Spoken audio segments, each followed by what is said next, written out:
pleasant good afternoon from outside Liberia's capital. A pleasant good mm, afternoon, and welcome to Fulcrum News Bulletin, a 15 minutes of news presentation covering Liberia, Africa, and our warm world. My name is Lyndon Toby, anchoring this segment of news presentation. In the headlines, Nobel Peace Laureate Blas Weir and Mbwakai for poor leadership described Ellen Johnson Sirleaf administration as remarkably effective. Deputy Speaker Thomas Pala declares strong support for Mbwakai's government, says it is based on lo-fi solidarity. The government of Liberia announces the suspension of national ID card enforcement, linked the realization to administrative reason and away from home. Fresh tension undermines ceasefire in Iran-Israel conflict. These and many more are all packaged. We're taking a short break. When we come back, we bring you the news bulletin.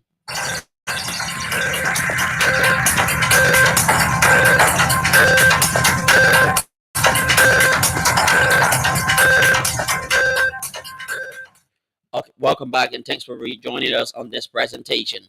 Nobel Peace Laureate Lyman Bowie has admitted to past criticism of former President Ellen Johnson Sirleaf were wrong, asserting that her leadership was remarkably effective.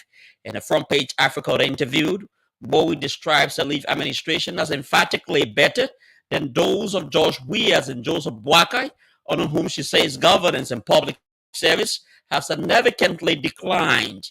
She condemned ongoing corruption, highlighting lavish lifestyles of lawmakers while schools lack chairs. Bowie lauded the maintenance programs on Sirleaf, especially at JFK Hospital, stating that the initiative supported teen mothers and improved women's healthcare services despite all national challenges.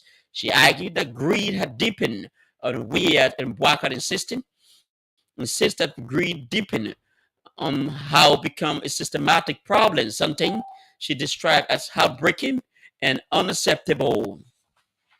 Deputy Speaker Thomas Pala has openly declared support for the Mbwakai administration months following his expulsion from the opposition Congress of Democratic Change. It can be recalled on December 11, 2024, the Congress of Democratic Change expelled Deputy Speaker Thomas Pala following recommendations from the party's National Disciplinary Committee. But speaking to the constituents recently, Fala voiced strong support for the Mbwakai's government, asserting that it is based on lo-fi solidarity. The expelled CDC executive clarified that while he is not a partisan of the Unity Party, his support for the president's agenda is deeply rooted in unity and development. In a related development, chairman of Liberia's People Democratic Party, Moses Colley, has endorsed the Mbwakai's administration barely a few hours after Deputy Speaker Thomas Pala announced support for the regime. Colley asserted that his support for the Mbwakai's government is rooted in lo-fi progress aimed at ensuring that President Mbwakai's administration succeed. The Central Bank of Liberia and the National Identification Registry have suspended the enforcement of national ID card for banking transaction, citing administrative reason. According to a release, commercial banks are mandated to relax their enforcement and act in compliance with this directive. Meanwhile, that institutions have announced that the immediate suspension pending a resumption of mass enrollment. The National Commission on Higher Education has announced with immediate effect the suspension of 22 higher learning institutions, citing non-compliance in national educational standards. Speaking at Mika Tuesday press briefing, that the commission mandated a suspended institution to halt all academic activities pending compliance with standards and regulations. The suspension spotlights the names of notable higher learning institutions, including Cambridge University, Prevailing World University, Bashir University, among others. The authorities added that the closure of these institutions preserve the integrity of Liberia's higher education system. Meanwhile, the commission named Metu Institute, Golnet Academy, Professional journalist in School of Liberia for reportedly operating illegally in the country. In a related development, the National Commission on Higher Education has issued a one-year ultimatum to accredited institutions, urging institutions to meet operational requirement of race being closed. Authorities named the University of Liberia, Quottop University, Bond County Technical College, among others. The commission noted that the move is part of a broader commitment to initiating reform and ensuring compliance. This is a reminder that you are listening to Focus News. Summary 15 minutes of news presentation covering Liberia, Africa, and our world war. Let's bring you a quick look at top stories we are following this afternoon. Nobel Peace Laureate Blas Weir and Mbaka for poor leadership described Ellen Johnson Sirleaf administration as remarkably effective. Deputy Speaker Thomas Ballard declares strong support for Mbaka's government, says it is based on low-file solidarity.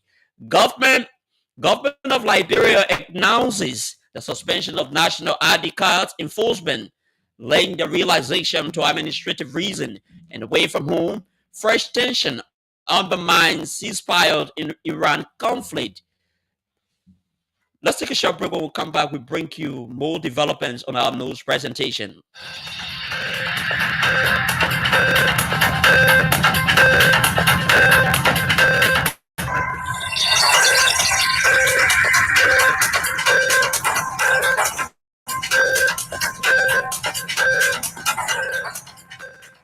Welcome back and thanks for joining us on this presentation. Former Liberian President George Weah has extended warm congratulations to President Julius Maada Bio on his elections as ECOWAS chairman.